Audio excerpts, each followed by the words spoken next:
കേട്ടിട്ട് ഞങ്ങളെല്ലാവരും ആശുപത്രിയിലാണെന്നീ. അതുകൊണ്ടൊന്നും നോക്കാൻ കൂടി പറ്റിയില്ലെന്നോ, എനിക്ക് ആകെ പേടിയാവാ. അയ്യോ, നീ എല്ലാം പഠിച്ചാണെന്ന് ഞാൻ വിചാരിച്ചു. ഞാനിനി ആർട്ടാ കോപ്പി അടിക്കും. എന്റെ ഈശ്വര, ടീച്ചറിന് വരാതിരുന്നെങ്കിൽ ഇന്നൊരു ദിവസം കൂടി കിട്ടിയാൽ ഞങ്ങൾ മര്യാദയ്ക്ക് പഠിച്ചിട്ട് എഴുതിക്കോളാവേ. പാർവതി ടീച്ചർ വരുന്നു. അയ്യോ, ദൈവം എന്നെ കൈവിട്ടല്ലോ. Good morning students. Good morning teacher. ഇന്ന് ഫസ്റ്റ് പീരീഡിലെ ടെസ്റ്റ് വരുന്നത്. എല്ലാവരും റെഡിയാണല്ലോ അല്ലേ? റെഡിയാ മിസ്.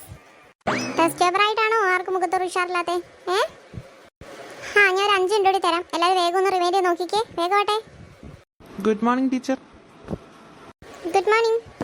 ഇന്ന് ഫസ്റ്റ് പീരീഡ് കുട്ടികൾക്കെല്ലാം കൗൺസിലിങ്ങിൻ്റെ ക്ലാസ് ഉണ്ട്. ഓഡിറ്റോറിയത്തിലൂടെ എല്ലാം പ്രിൻസിപ്പൾ പറഞ്ഞിട്ടുണ്ടേ. എല്ലാവരും ഇന്ന് രക്ഷപ്പെട്ടല്ലോ. ഇങ്ങോട്ടൊന്ന് ശ്രദ്ധിച്ചേ. കഴിഞ്ഞിട്ടില്ല, ഒരു കാര്യം കൂടി പറയാനുണ്ട് ടീച്ചറിന്. ഒരു ദിവസം കൂടി അധികം കിട്ടിയോണ്ട് 25 മാറ്റി 50 നമ്മൾ ടെസ്റ്റ് പേപ്പർ ഇടുന്നത് കേട്ടല്ലോ.